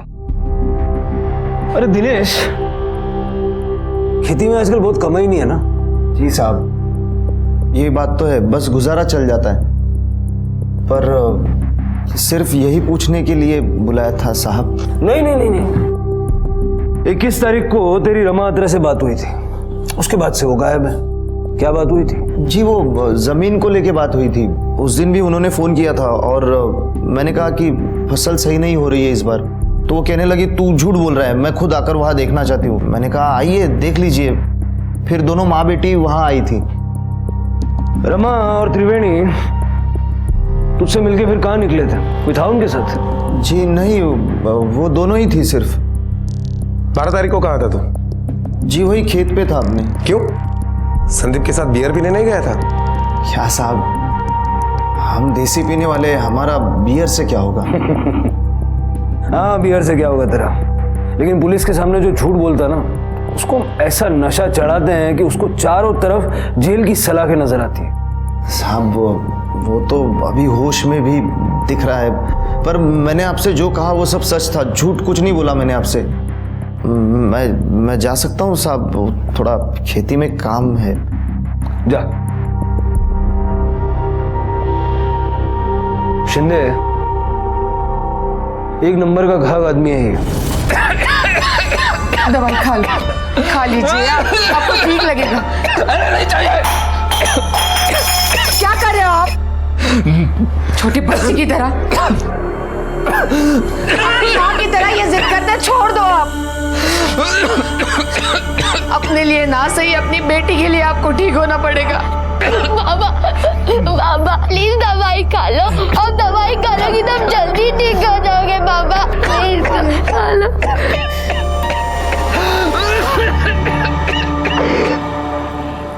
सर ये देखिए, हिस्ट्री शीटर है, सुपारी किलिंग, धमकी देना, ये इसके काम है। बुरा नकटा नाम है इसका। बुरा नकटा? हाँ सर। ये नाम तो मैं पहली बार सुन रहा हूँ। हाँ सर, क्योंकि ये आदमी हमारे एरिया का नहीं है, नासिक का है। गायत्री की बेटी रिया ने भी ऐसे ही निशान वाले आदमी के बारे में बताया था। हो सकता है कि जो गायत्री को मरवाना चाहता था उसने इसे नासिक से यहाँ बुलवाया। सर मैंने नासिक पुलिस से इंक्वायरी की, उन्होंने कहा कि ये तड़ीपार है, और हमारे खबरों से ये भी खबर मिली है कि ये अभी यहाँ मसई में है। उठाओ इसको।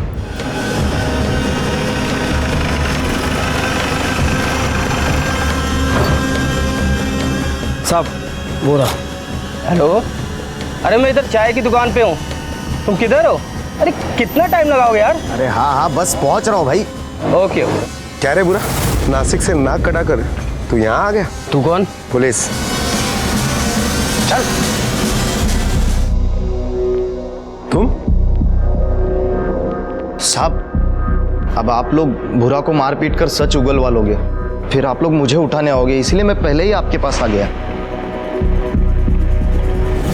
तेरी ईमानदारी देख के तुझ पे शक हो रहा है। साहब मैंने सुना है कि सच बोलने पर पुलिस सजा में रियायत देती है। बस साहब सच यही है, मुझे गायत्री भाभी को मारने के लिए पैसे दिए गए थे। और तूने भूरा नकटा को सुपारी दे दी? हाँ साहब, मरवाने की कोशिश तो की थी, और अगर पकड़ा गया तो बड़ा केस भी नहीं लगेगा। किसने कहा तुझे ये सब करने के लिए? क्या साहब, आपको कोई भी कुछ भी बोल देगा और आप सच मान लेंगे।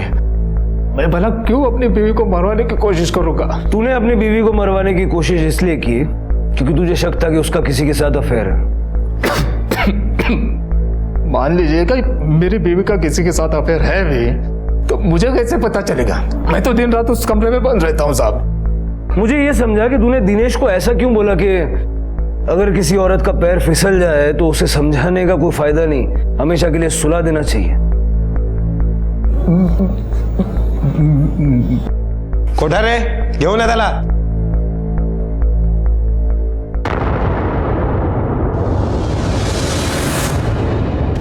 नहीं नहीं भैया, ये हमसे नहीं हो पाएगा। और अब गायत्री भाभी को क्यों? दिनेश, औरत का पैर एक बार फिसलने लगे ना तो उसे समझाने का कोई फायदा नहीं है, उसे सुला देना चाहिए हमेशा के लिए। नहीं नहीं, ये मेरी सोने की चैन है, सोने की है, और तू जिस जमीन पर काम कर रहा है ना वो भी तेरे नाम कर दूंगा। देख अब ना मत बोल। वो सच है। गायत्री के रंग ढंग देखकर मुझे यकीन हो गया था कि वो मुझसे धोखा कर रही है, और इसीलिए तुमने संदीप को मारने की प्लानिंग बनाई, क्योंकि तुम्हें शक था कि गायत्री का अफेयर संदीप के साथ है। नहीं साहब, क्योंकि मुझे नहीं पता था गायत्री का किसके साथ अफेयर है। तुम्हें पता था क्योंकि तुम्हारी बीमारी की वजह से गायत्री अलग कमरे में सोती थी, और संदीप की बीवी संध्या के प्रेग्नेंट होने के बाद ऊपर के कमरे में खाना लेकर के वही जाया करती थी। अरे इससे ये कहाँ साबित होता है साहब कि उन दोनों में अफेयर था? तुम जैसे शक करने वालों को सबूतों की जरूरत कहाँ होती है? इसी शक के चक्कर में तुमने संदीप को मारने की प्लानिंग बनाई, और इसीलिए उसके साथ बियर पीने का प्रोग्राम बनाया। संदीप, इस कमरे में बंद रहते रहते मैं मर रहा हूं, बाहर जाना चाहता हूं। बोलो ना भाऊ, कहाँ जाना है? देख, ना मत बोलना, चल अपने पुराने अड्डे पर जाकर बियर पीते हैं। हाँ? और भाऊ आपकी बीमारी? यार एक दिन तो ढंग से जी लेने दे मुझे, भूल जाओ मेरी बीमारी को, और मुझे भी भूलने दे। ठीक है भाऊ, मैं तैयारी करता हूँ। 2 बजे के आसपास संदीप ने बियर खरीदी, 2 स्ट्रॉन्ग 2 माइल्ड, क्योंकि तुम पहले माइल्ड बियर पिया करते थे। अरे साहब, मैं आपका पागल दिखता हूँ क्या? इस बीमारी को लेके मैं बियर पीऊंगा? तुमने बियर पी नहीं, पीने का प्रोग्राम बना है। संदीप ने बियर खरीदने के बाद तुम्हें फोन किया। हाँ संदीप। हाँ अजय भाऊ, हाँ मैं बियर लेकर आया हूँ, आप बाहर आइए। तो एक काम कर, घर के पीछे आ जा, मैं वहीं आता हूँ। और फिर अपना मोबाइल घर पर छोड़कर तुम पीछे के दरवाजे से चुपचाप संदीप के साथ रेलवे लाइन की तरफ निकल गए। और जब संदीप को नशा हो गया तो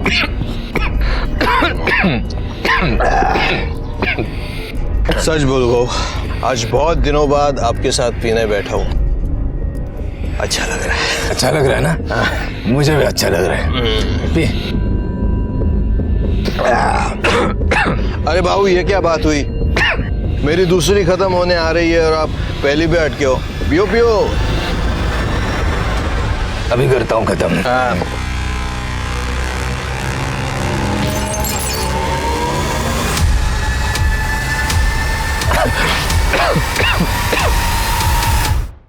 उसके बाद तुमने संदीप की बाइक वहां से उठाई होगी, घर के पीछे आकर बाइक को पार्क कर दिया, पिछले रास्ते से घुस के अपने कमरे में चले गए, चप्पल को साफ कर लिया और ऐसा दिखावा किया जैसे तुम्हें कुछ पता ही नहीं।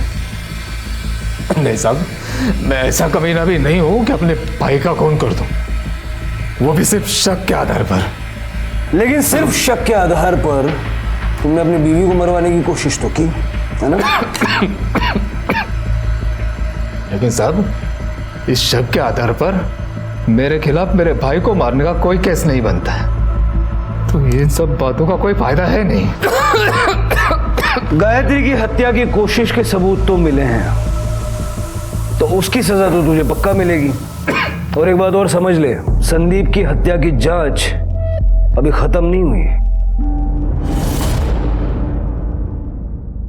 ये दिनेश खुद आया, इसने सब सच बता दिया, इसकी सच्चाई मुझे जरा खटक रही है। शिंदे, इसका सीडीआर निकलवाओ। Okay sir. आइए गायत्री जी। सर क्या हुआ, अचानक मुझे ऐसे यहाँ बुला लिया? आपको मरवाने की कोशिश आपके पति ने की, और ये माना भी कि उन्हें ऐसा शक था कि आपका किसी के साथ अफेयर था। अब आपके घर में तो 2 ही आदमी थे, सागर और Sandeep.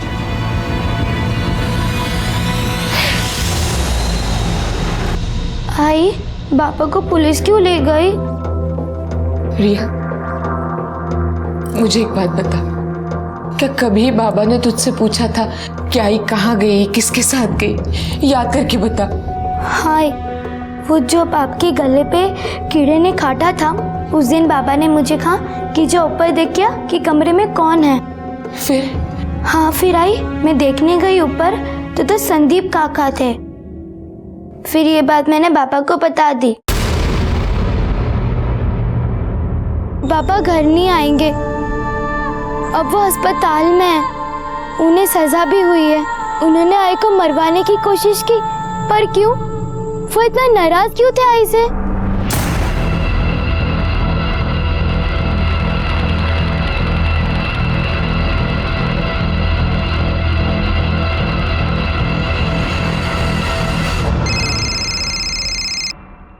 Hello. Hello sir, Keshav अपने रिलेटिव के यहाँ 40 गांव आया है। एक काम करो, लोकल पुलिस की मदद लेके अरेस्ट करो उसे और तुरंत यहाँ लेकर आओ। Yes sir. सर, ये दिनेश यादव के कॉल रिकॉर्ड से पता चल रहा है कि दिनेश यादव की आत्रे फैमिली के लगभग हर मेंबर से बात हुआ करती थी, लेकिन सबसे ज्यादा बात उसकी गायत्री के साथ हुआ करती थी। गायत्री और दिनेश यादव की उस दिन भी बात हुई थी जिस दिन रमा और त्रिवेणी दोनों गायब हुए थे। सर, और दिनेश यादव की उस दिन और 2 लोगों के साथ बात हुई थी। पता करो ये और 2 लोग कौन है, और ये गायत्री और दिनेश के बीच में इतनी बातचीत होने का रीजन क्या है? क्योंकि मुझे लगता है कि ये दोनों मिलके कोई बहुत बड़ा गेम खेल रहे हैं। सर, इन दोनों के सच के बारे में तो हम पता लगा ही लेंगे। फिलहाल केशव मिल गया है, उसे 40 गांव से लेके आ रहे हैं। गुड। साहब, मुझे मारो नहीं, मुझे मारने नहीं, मैं बताता हूँ साहब, मैंने संदीप को नहीं मारा है, सच कह रहा हूँ। संदीप के घर पर धमकी देने के लिए गया था ना? मैं डर गया था, क्योंकि मेरे धमकाने के बाद ही वो मर गया। मुझे पता था साहब, आप लोग मुझ पे शक करोगे, इसलिए मैं डर गया था साहब। 12 तारीख को जिस दिन संदीप का मर्डर हुआ, तेरे मोबाइल की लोकेशन भी वसई के उसी एरिया की है। ये जादुई कोइंसिडेंस कैसे हो गया? साहब मेरे दोस्त की मोबाइल रिपेयर शॉप है, मैं अपना मोबाइल ठीक कराने गया था। हर किसी के पास बचने के लिए एक कहानी होती है। चल तेरे दोस्त का नंबर दे। हाँ साहब, 9820774415। शिंदे, इसकी कहानी क्रॉस चेक करो। शिंदे,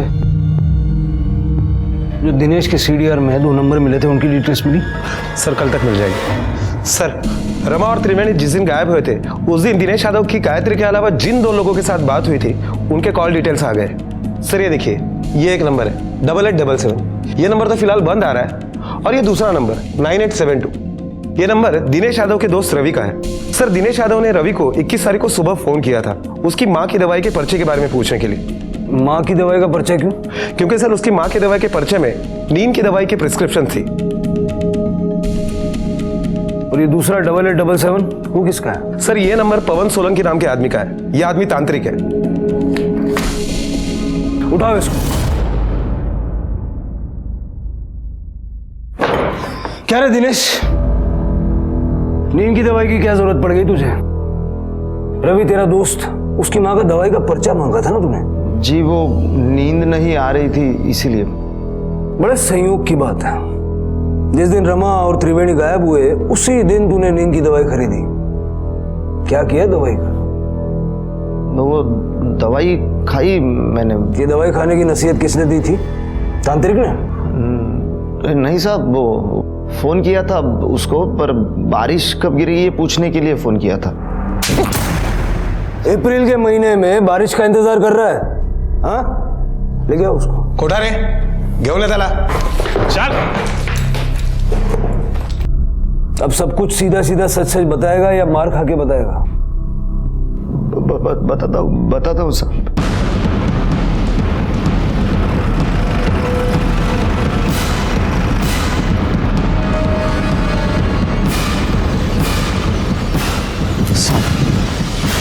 यही दोनों माँ बेटी को गाड़ा है। लाशों को निकलवाने का इंतजाम करो। Okay sir.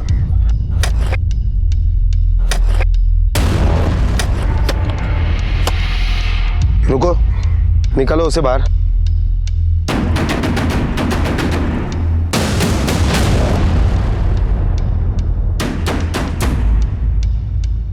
Sir, Rama ji.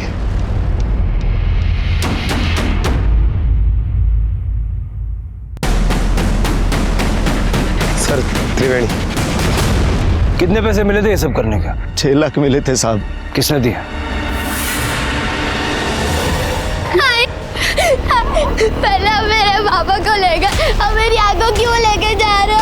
छोड़ दो मेरी आंखों।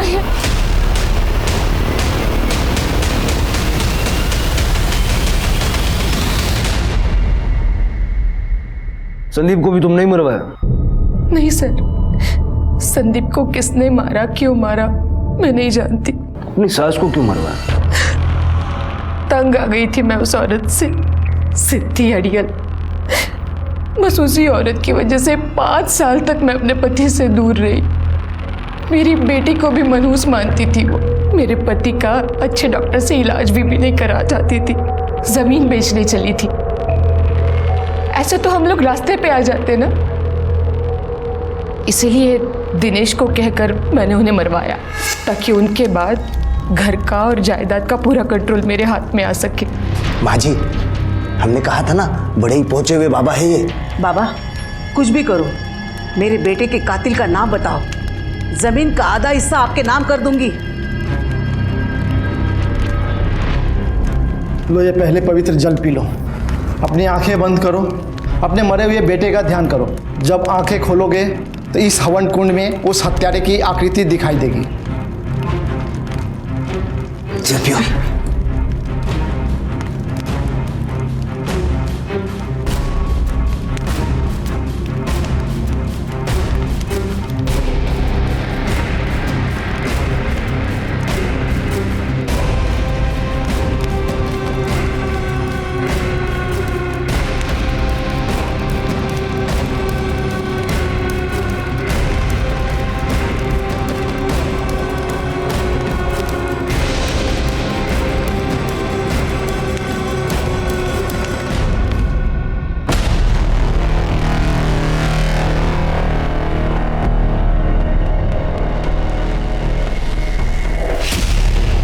तुम्हारी सास से तुम्हें प्रॉब्लम्स थी, त्रिवेणी को क्यों मरवाया?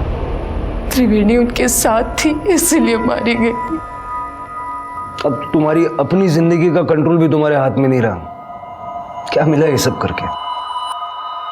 मेरी आई सब ठीक करना चाहती थी, लेकिन जो तरीका उन्होंने चुना वो गलत था। और आज क्या हुआ? सब गलत हुआ, उनके साथ भी, मेरे साथ भी। संदीप की हत्या किसने की ये गुत्थी आज भी उलझी है। पुलिस को शक है कि उसके बड़े भाई अजय ने उसकी हत्या की, लेकिन इसका कोई सबूत नहीं है उनके पास।